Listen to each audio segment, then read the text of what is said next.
Queria chamar agora para fazer uso da palavra o professor Felipe Neri, que é pedagogo, consultor pedagógico e orientador familiar, ex-diretor do Colégio São Bento, professor do curso de pós-graduação em Matrimônio e Família, da Faculdade de Direito da Universidade Católica Santo Toribio de Mogrovejo, Peru, Lima, e presidente do Observatório Interamericano de Política.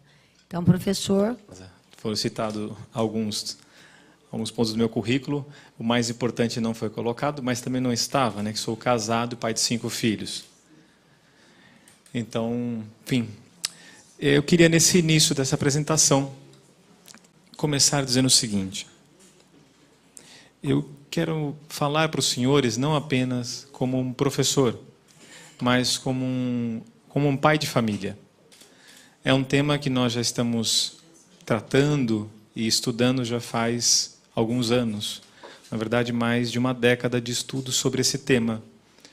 Então, por tanto já estudar o assunto, a gente entende que ele é bastante complexo.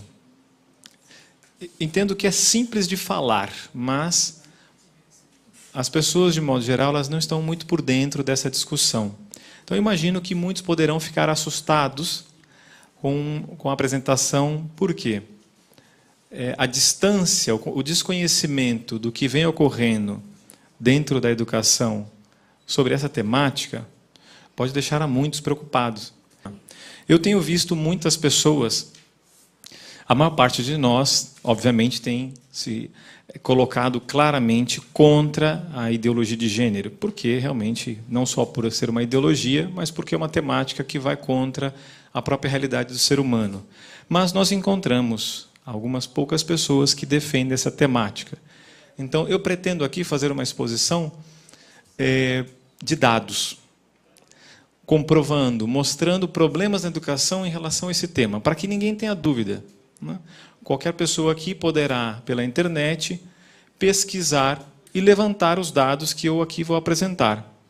Ou seja, não é uma colocação teórica, acadêmica e poderia ter aquela sensação, isso é daqui para 20 anos, talvez. Estejam certos que o que eu vou mostrar aqui está ocorrendo e já faz alguns anos no nosso país. Para quem não entende o que poderia ser essa palavra gênero, então, eu coloquei aqui uma definição para que servisse para todos. Imagino que todo mundo, quando ouve a palavra gênero, imagina que seja gênero humano, gênero masculino e feminino, como em um formulário ou outro deva ter respondido, né? Se fosse isso, ótimo, não precisaríamos estar aqui numa audiência pública tratando desse tema. A questão é que gênero, dentro desta ideologia, esse termo foi raptado, né? Então, gênero, para os ideólogos, aqui está, é um conceito ideológico que tenta anular as diferenças e aptidões naturais de cada sexo. Ou seja, é negar que existe homem e mulher. Um dado biológico. Imagina as pessoas que fizeram universidade na área de saúde, biologia especialmente, né? Negaram um dado biológico, que existam cromossomos XX e XY. Né? Negar as diferenças que são inúmeras entre homens e mulheres, inclusive hormonais. Então, aqui é um problema de negação da realidade. Me recordo até numa entrevista que dei em Brasília, na Câmara Federal, e uma repórter me perguntava, mas em qual o estudo que o senhor se baseia? Eu falei, olha, eu posso citar vários, mas tem um que é o maior de todos, que é uma evidência. Eu estou vendo uma mulher na minha frente, né? E eu sou um homem.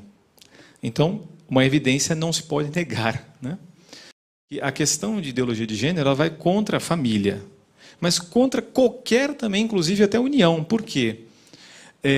Se nós estivéssemos falando de homossexualismo, precisa ter 2 pessoas do mesmo sexo para que haja tal prática, né, de orientação sexual. Mas, segundo a ideologia de gênero, não existe sexo masculino e feminino. Então, nós não teríamos, inclusive, vamos dizer assim, um casal de homossexuais, porque não existe homem e mulher. Parece um absurdo falar isso, mas não fui eu que escrevi. Não foi a Igreja Católica quem o fez, não foram religiosos.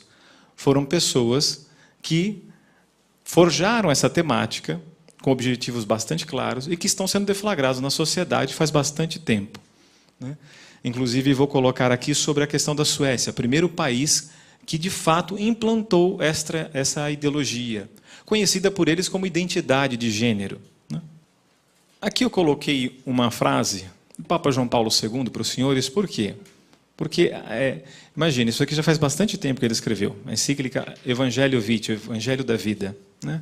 Então, o Papa diz o seguinte: o casamento entre um só homem e uma só mulher é visto não como uma união natural entre dois seres complementares e fecundos, mas como mera convenção da sociedade. A família é uma instituição a ser abolida.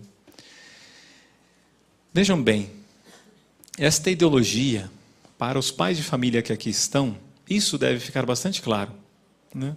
Que a questão é a família, né?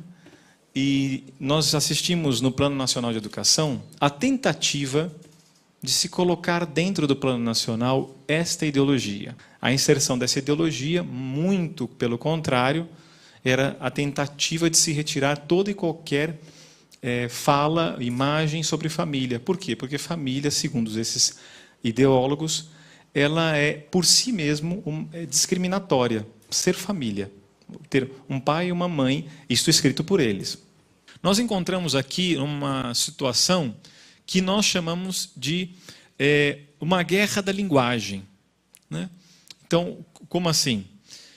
Gênero, eu disse que foi raptado o seu sentido, gênero masculino e feminino, para qualquer tipo de situação, digamos, gênero é qualquer coisa, né? Ou seja, não é homem e mulher, né? Isso é bastante importante para eles, porque as palavras são, a gente chama de como se fossem um talismã, elas são usadas para congelar as pessoas. Você usa a palavra preconceito. Ninguém de nós quer ter né, quer ser taxado de preconceituoso. Se usa palavras como direito, né? Eu me lembro que, por exemplo, num tema ligado ao aborto, né, em 1950 se falava de controle populacional. Em 1990, 40 anos depois, se falava de direitos sexuais e reprodutivos da mulher, para dizer aborto. Então, a mudança das palavras são muito importantes, né? E, neste caso, a mesma coisa. Gênero também, ela é uma mudança, ou seja, ela pretende mascarar, né? Manobrar, né? Vencer sem convencer. Então, por isso é uma ideologia. A ideologia é justamente isso, né? E não identidade de gênero, como eles querem dizer, igualdade de gênero. Muito bem, vamos adiante. Aqui, para fazer um comentário, eu coloquei algumas imagens de uma escola na Suécia.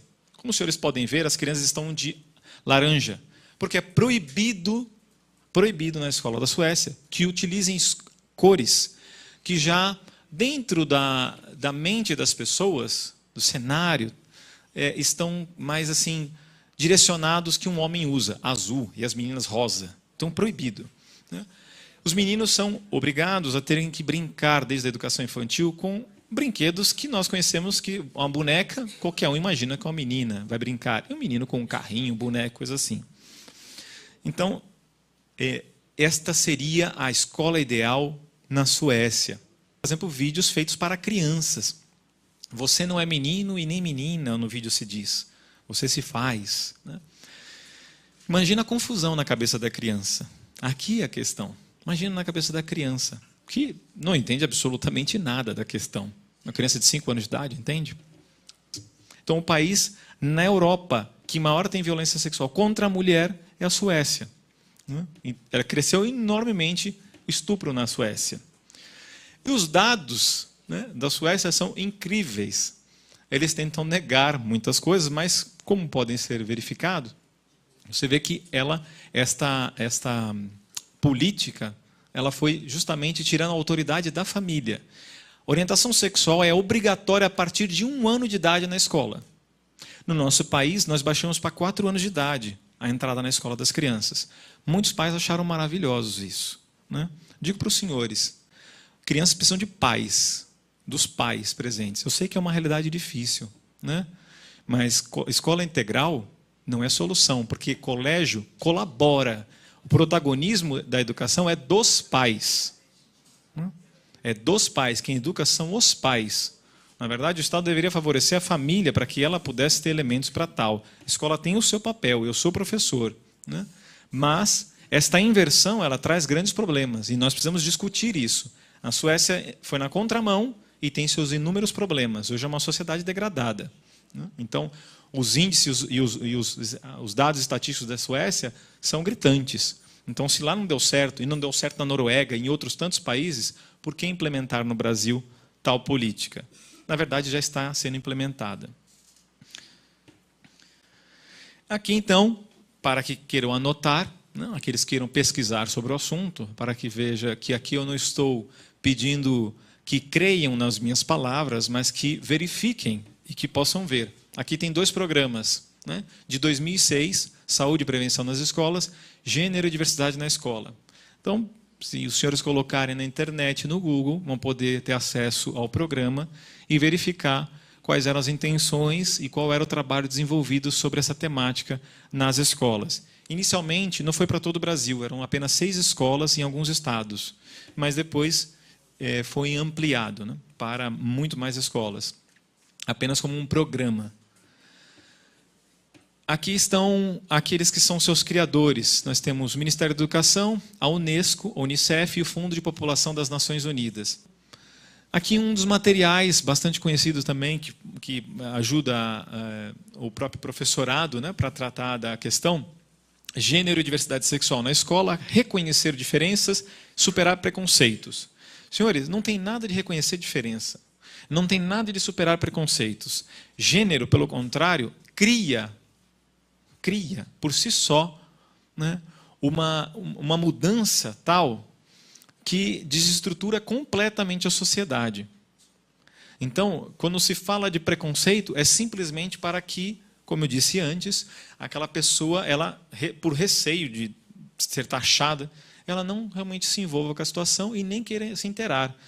Trate com as nossas crianças, né? Olha, o seu filho, assim, ele vai respeitar melhor as pessoas, né?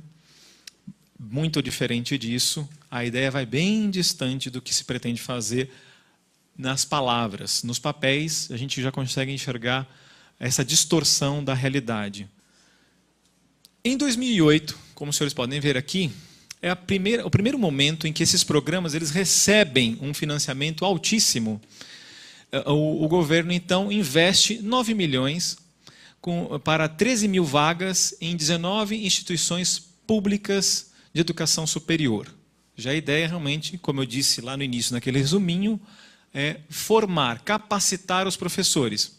Então, aqui está a quantia que foi destinada para a formação, a primeira vez que se colocou digamos, o programa que era apenas para as escolas, ele avança, muito importante, porque entrou para 19 universidades, e depois a coisa vai adiante, e hoje nós temos assim um cenário das universidades, não digo tomado por completo com essa temática, mas muito mais avançado. Os professores, de modo geral, quando a gente trata desse assunto, já ouviu falar, já sabe, e nem teve a possibilidade de entender melhor. Ele entende assim, tem que ser implementado, mas ele nem mesmo se perguntou, de fato, se isso realmente ajuda, isso é um bem. Então, em 1993, na Suíça, um órgão da Organização Mundial de Saúde, aqui está, né? Programa de Saúde para os Adolescentes, dos Adolescentes, Divisão de Saúde da Família, Organização Mundial da Saúde. Muito bem. Vejamos o que na página 42 ele quer nos apresentar. A ideia do que está nesse parágrafo aqui. Ele diz o seguinte, que até 1993 se percebia o seguinte, que nessa temática de orientação sexual, ela era vista sempre como um desvio sexual e que necessariamente teria que haver uma mudança. Por uma terminologia, veja aqui a guerra de linguagem, de desvio sexual para variação sexual. Mudança significativa, desvio para variação. Essas variações sexuais não necessariamente são nocivas. Está escrito isso. Não necessariamente são nocivas. Vejamos algumas delas, para serem tratadas com os nossos jovens nas escolas.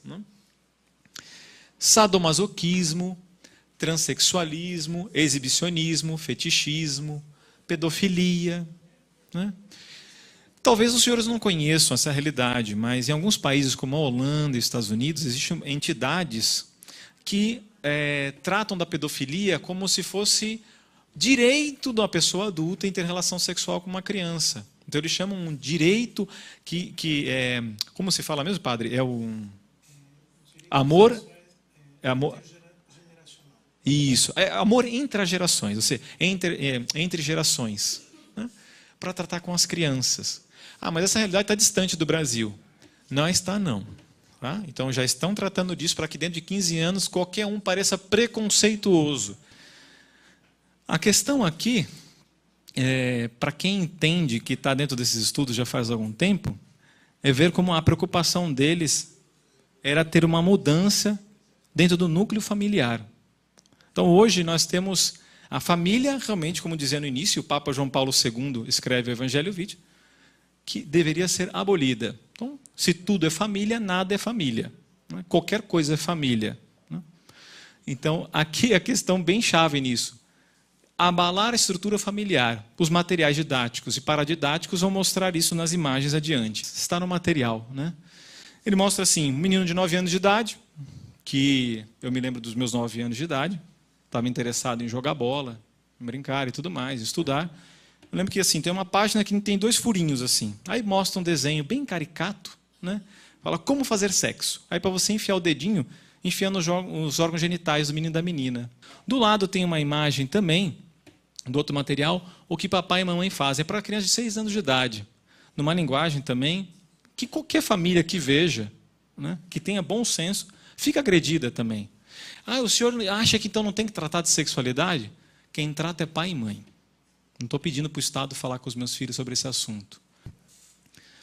Eu não vou abordar todos os materiais, eu queria só citar alguns. Aqui tem a minha sexualidade, né? Vocês podem ver, está escrito até os 6 anos de idade. Né? A questão é a linguagem. Né? Verifique que seu pai e sua mãe não estão em casa. Chame os seus amiguinhos para fazer um joguinho tal. Por que não os pais têm que estar fora da questão aqui? Se quebrar a autoridade do pai e da mãe. Né? Aí dos 6 aos 9 anos, materiais paradidáticos, né? Para tratar no colégio. Aqui os 3 chapeuzinhos vermelhos, material paradidático. Papai Noel casou com chapeuzinho vermelho. Quantos anos tem Papai Noel? Né? Ele não tem a minha idade. Né? Chapeuzinho vermelho é uma criança nas histórias. Né? Veja, o autor diz isso, que é para desconstruir. Não fui eu que falei. Para desconstruir essa ideia do amor entre gerações. Aí ele vai discutir a sua relação com seu filho Saci Pererê. Né? É o filho do casal. Né? A relação do divórcio. Compre o livro e leia. Faça esse favor. Não saia daqui pensando assim, é um rapaz assim, duro nas palavras, né? Duro não. Com certeza não. Pelo contrário. Estou aqui para mostrar a realidade e para que a gente, enquanto sociedade, discuta isso. Para que uma minoria, bem minoria mesmo, não venha impor a toda uma sociedade uma realidade contrária, né, à própria natureza humana. Né? Que há a realidade do divórcio, sim, meus pais são divorciados, não estou agredindo ninguém que seja divorciado. Agora, eu sofri, eu vi e sofri. Né? Eu nunca critiquei nem enfiei o dedo no olho do meu pai e da minha mãe, absolutamente, jamais, os amo totalmente. Agora, um filho quer os pais unidos. São outros 500. Então, a gente tem que olhar e ver a relação do bem das famílias, né? Do bem delas. Família e política. Então, cabe a mim agora juntar essas duas coisas. Não é? E começar a trabalhar um pouco a realidade da solução. Por quê? Porque, é claro, tudo que foi dito aqui foi dito porque nós queremos contribuir positivamente. Queremos propor algo.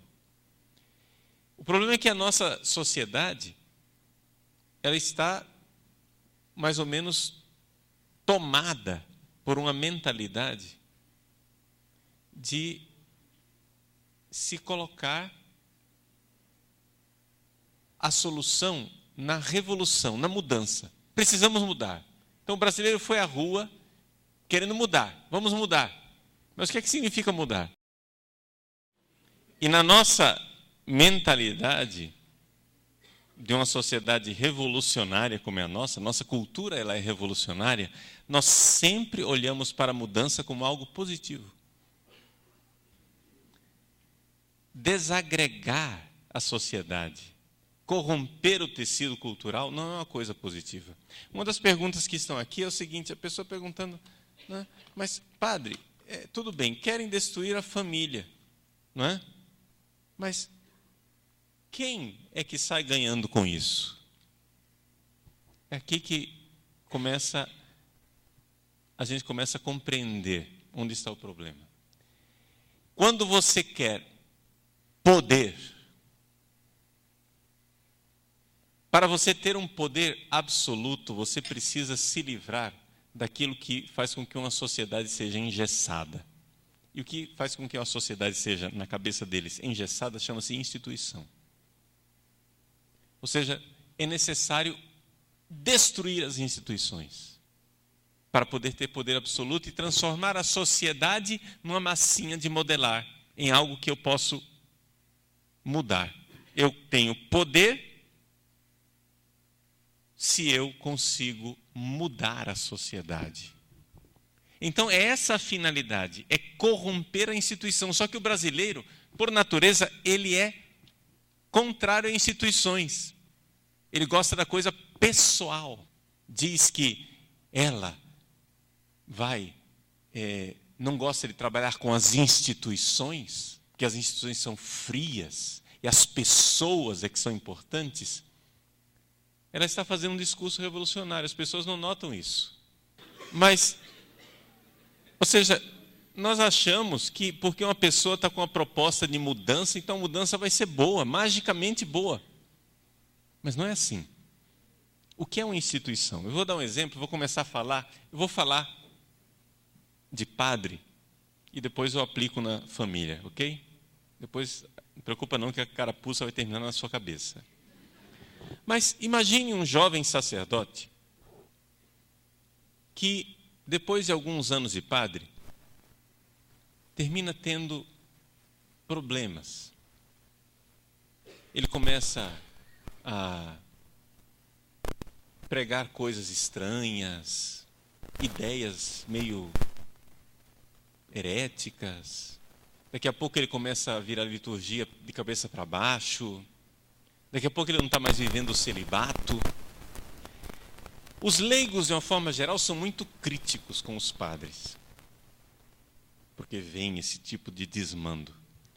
Na realidade, eu devo dizer que eu que trabalhei no seminário, durante 15 anos fui reitor do seminário, eu compreendo profundamente esses jovens sacerdotes um pouco desorientados. Por quê? Porque eu trabalhei durante 15 anos, eu dei uma boa formação para muitos jovens sacerdotes, só na Arquidiocese de Cuiabá, pelo menos uns 35, no Mato Grosso como um todo, não é? Se juntar o resto, dá mais de 100 padres que eu formei durante os meus 15 anos de reitor. Foram bem ensinados, foram bem aprendidos também. Mas existe um problema, chama-se a desestruturação da instituição. Existe uma instituição chamada sacerdócio católico. O sacerdócio católico, ele foi montado institucionalmente na experiência ao longo dos séculos. O que é que eu entendo por instituição? As pessoas acham que instituição é um prédio com a placa na frente. Isso não é uma instituição. Instituição, vou definir.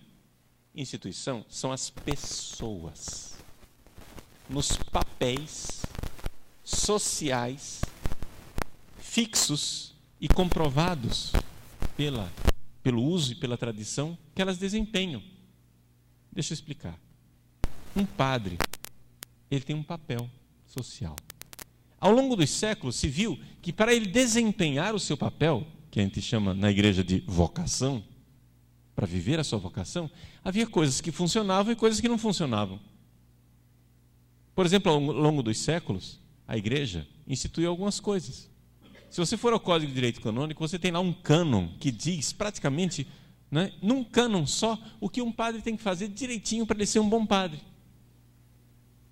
Retiro anual, recolhimento mensal, confissão frequente, missa diária, terço, visita ao Santíssimo Sacramento, oração mental, meditação, tudo isso.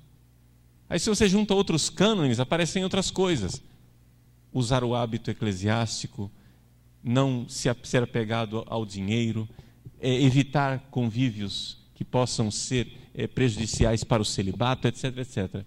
Quando o padre vive essa realidade institucional comprovada, ou seja, essa forma de se comportar, onde ele livremente escolhe isso, gente, funciona.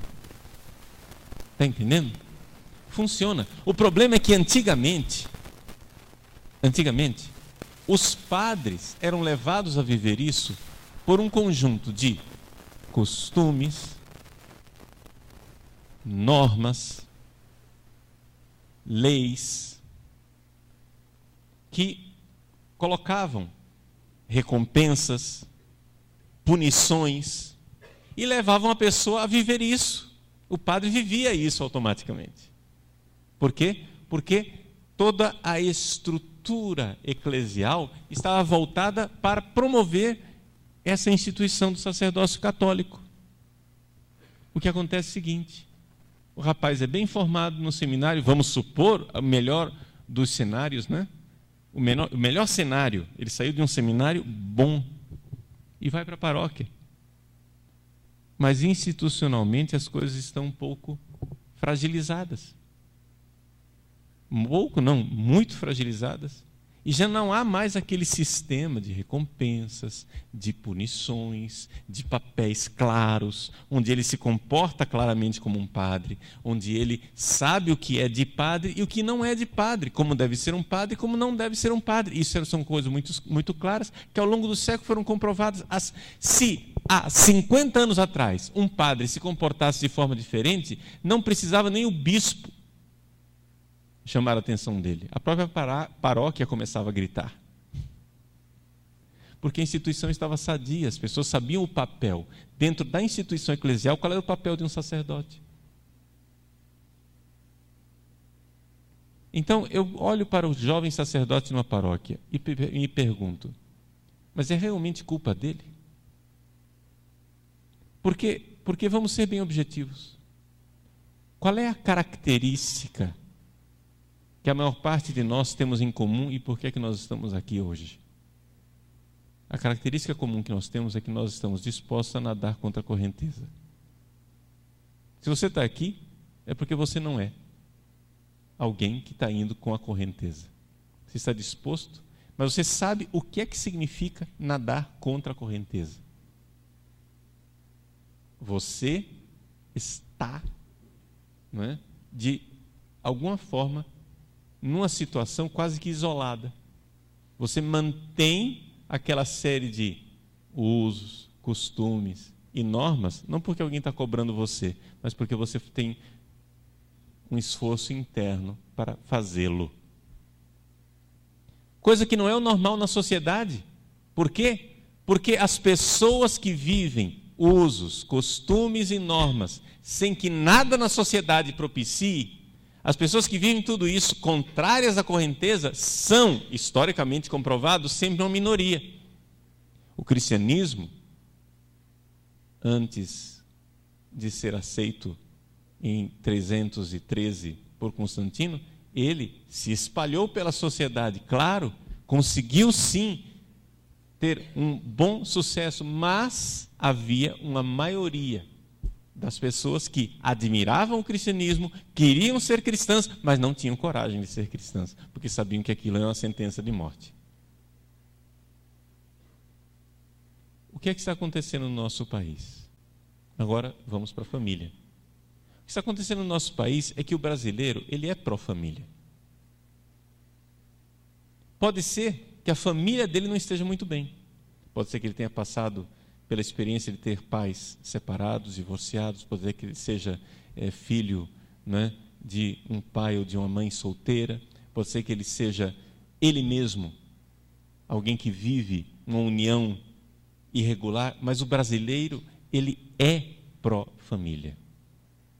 Isso está na nossa cultura. O brasileiro crê na família, gosta da família e quer família. E o que quer dizer família? Família é uma instituição. É um conjunto de papéis, onde o esposo se comporta como esposo, a esposa se comporta como esposa, os pais se comportam como pais para os seus filhos, os filhos como filhos para os pais e irmãos entre si. Existe uma norma de comportamentos e um padrão de comportamentos, e esse padrão de comportamentos, chamado instituição família, cria uma belíssima ilha de paz. A menina sabe que ela pode andar tranquilamente na sua casa, sem que seu pai a deseje sexualmente, nem seus irmãos a desejem sexualmente. Isso é uma libertação.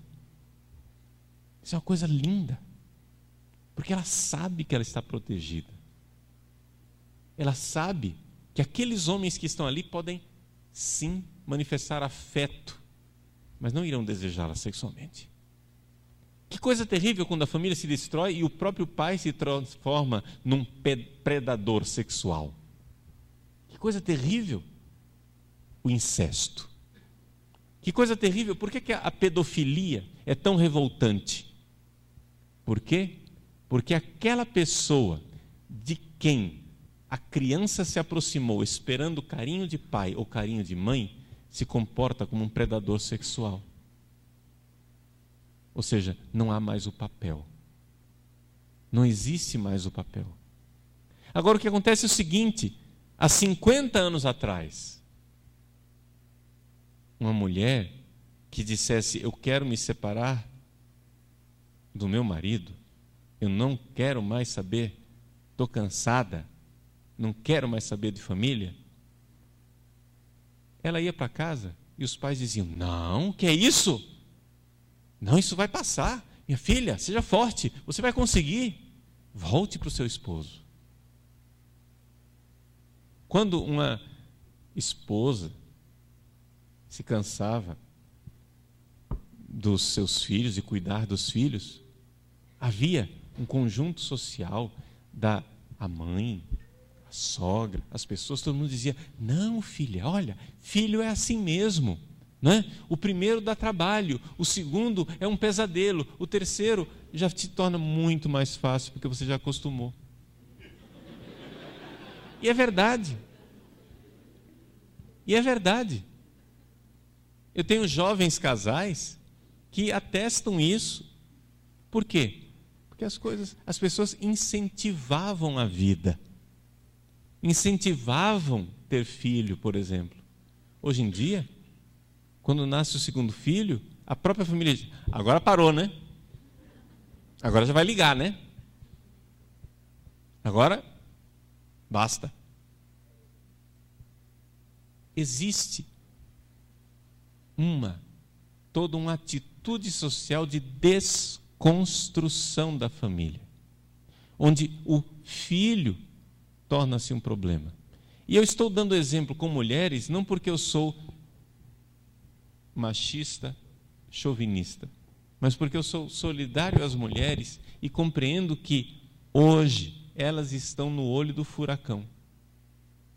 São as mulheres que estão sendo pressionadas por essa ideologia louca de destruição da família. Por quê? Porque, vamos ser bem objetivos, nós homens já faz alguns séculos que não estamos muito bem na foto.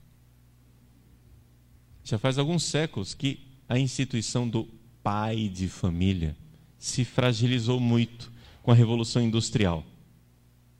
O pai tornou-se um grande ausente. E nós homens, que, nunca fomos de muito vínculo afetivo e temos uma tendência terrível de usar sexualmente e depois descartar, não é?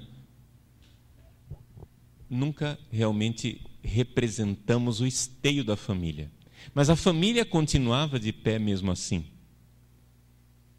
A figura do pai de família se fragilizou, criou problemas terríveis, sofrimentos horrorosos, mas a família continuava de pé.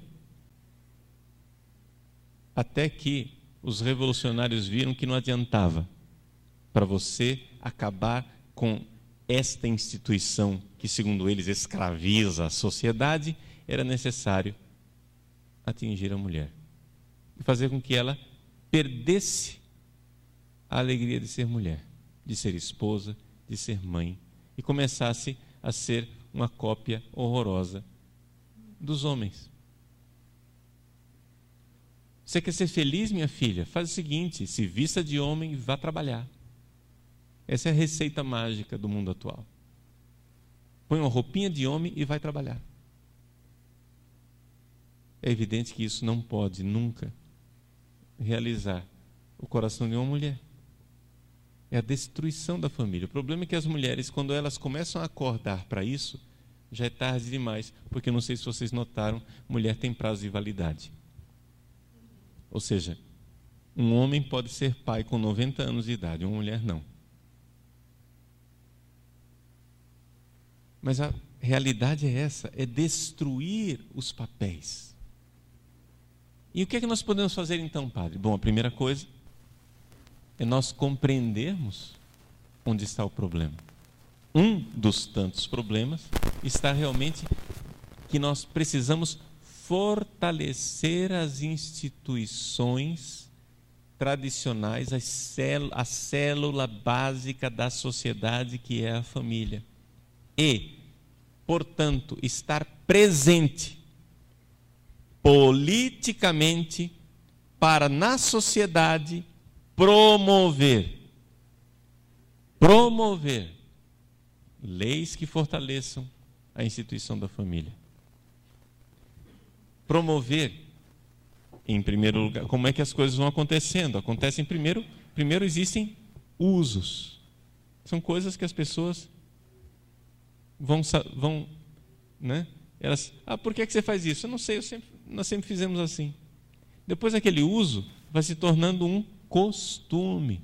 O costume já é um uso mais consciente. Não, nós fazemos isso porque é a nossa identidade cultural, nós somos assim. Esses costumes depois se solidificam mais ainda e se tornam normas sociais. Não existe nenhuma lei, mas você começa a não seguir aquela norma, as pessoas já começam a olhar com um canto de olho para você e dizer que você está errado. Não existe nenhuma lei que diga que não pode entrar de chapéu na igreja. Mas a pessoa entra de boné na igreja, todo mundo fica olhando assim. Né? E, finalmente, isso pode até se tornar uma lei. Mas não necessariamente. Com usos, costumes, normas e leis, você vai solidificando instituições. E essas instituições, elas preservam valores. Valores importantíssimos para a nossa sociedade. A instituição da família é uma instituição natural. Ela faz parte da natureza do ser humano. Que nós fomos descobrindo, pode parecer estranho, mas a gente vai descobrindo a nossa natureza. Porque somos inteligentes. Por exemplo, existem muitas coisas que a humanidade fazia há séculos atrás que faziam mal à saúde, e nós fomos descobrindo a nossa natureza e vendo que, não, isso é ruim, devemos fazer assim, assim, assim, porque isto faz bem para a saúde. Está na nossa natureza, não foi uma invenção ideológica, não, é uma descoberta do ser das coisas. Durante séculos a humanidade achou que era natural que um homem tivesse 10 mulheres, 20 mulheres, 30 mulheres, até que o cristianismo veio e deu dignidade à mulher. O casamento, a família institucional como nós temos hoje, um homem e uma mulher, foi a grande libertação da mulher. Por quê? Porque se você tem 10 mulheres, as mulheres são coisa. Se você só tem uma mulher, ela é uma pessoa. E está no cristianismo, historicamente, a família já estava na natureza humana, desde o início. Mas nós devemos ao cristianismo a descoberta desta realidade natural. Assim como a gente deve, sei lá, aqui médico, a descoberta do óvulo, que já estava na mulher há séculos e séculos, mas ele era microscópico e ninguém sabia que existia óvulo. Já estava lá. Não foi inventado, não foi em ideologia, não foi em filosofia. Pois bem, assim como um cientista descobriu o óvulo, o cristianismo, ele nos apresentou a família. Nos apresentou a família. Que já está na natureza humana, faz parte da natureza humana. E nós precisamos preservar essa família. Portanto, essa nossa herança cultural, que constitui o tecido básico da nossa sociedade ocidental, está na família. Nós precisamos protegê-la. Mas protegê-la como? Se as coisas estão mal, primeiro vamos retomar os usos. Eles vão se solidificar outra vez e se tornar costumes. E novamente vão virar normas. E aí a instituição vai se solidificando.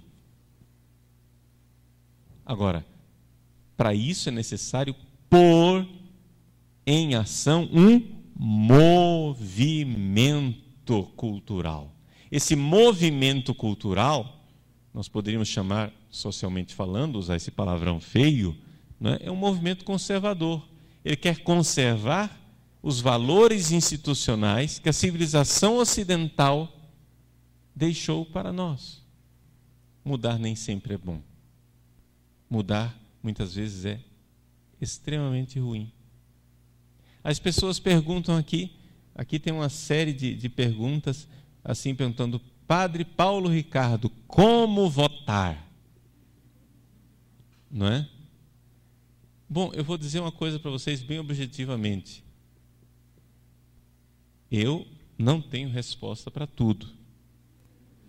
O que eu sei é o seguinte: a solução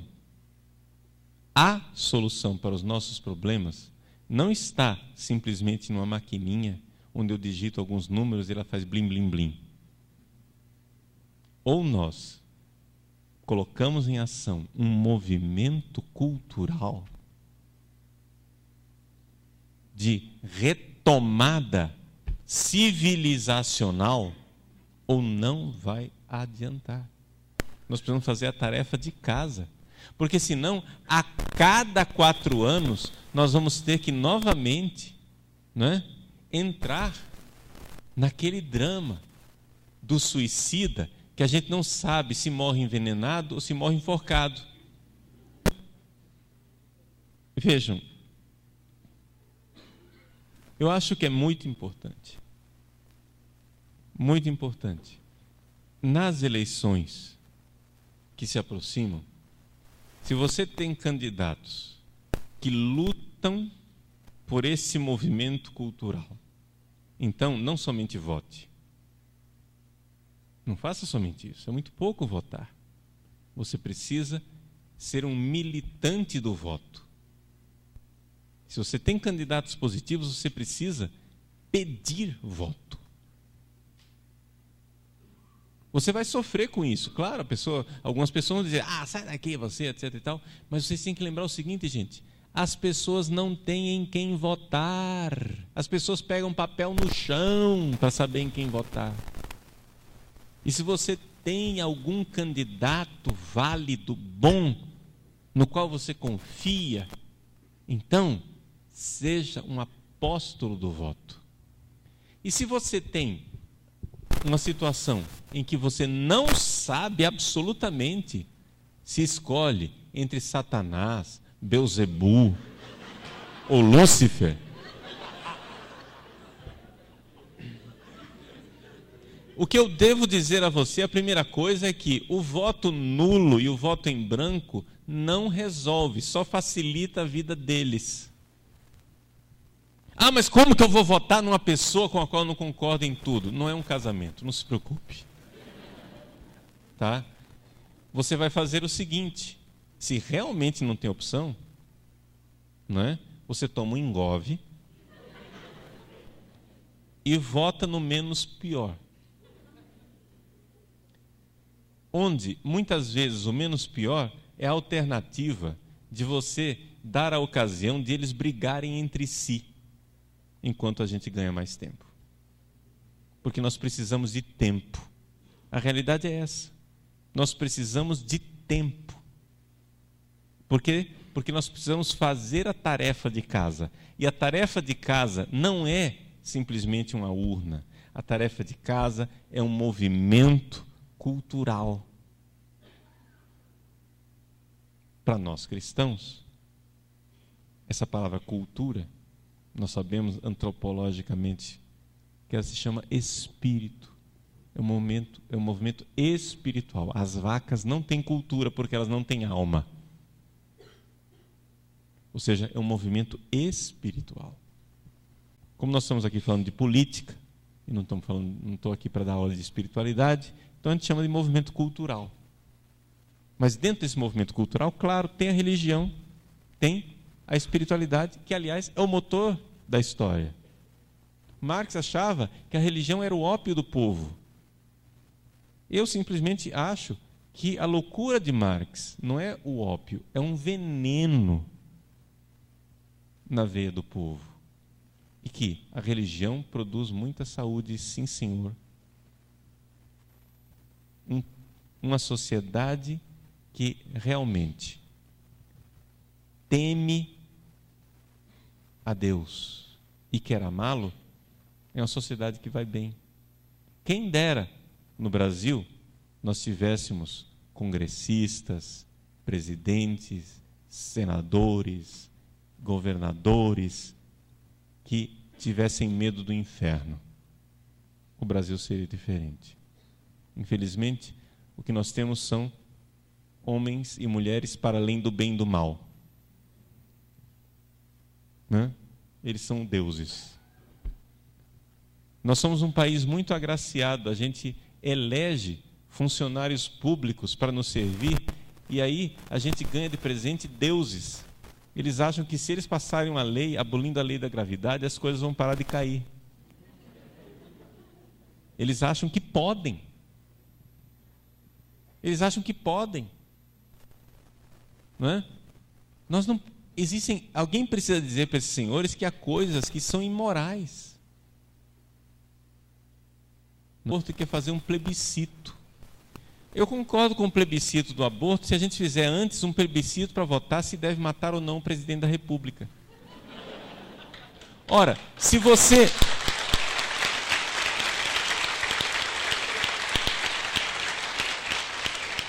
Se é imoral perguntar se eu posso ou não matar o presidente da República, também é imoral perguntar se eu posso matar uma criança no ventre da mãe.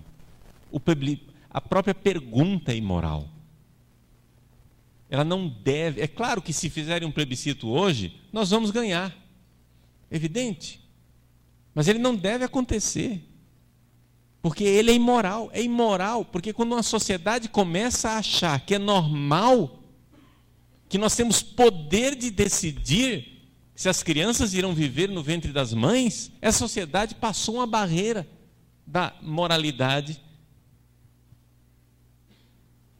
Portanto, não basta ser simplesmente, eu sou contra o aborto. Você precisa também ser contra a idolatria de achar que o homem está no lugar de Deus e que o homem pode tudo. E se nós fôssemos mais tementes a Deus, seríamos uma sociedade muito melhor. Deus abençoe vocês.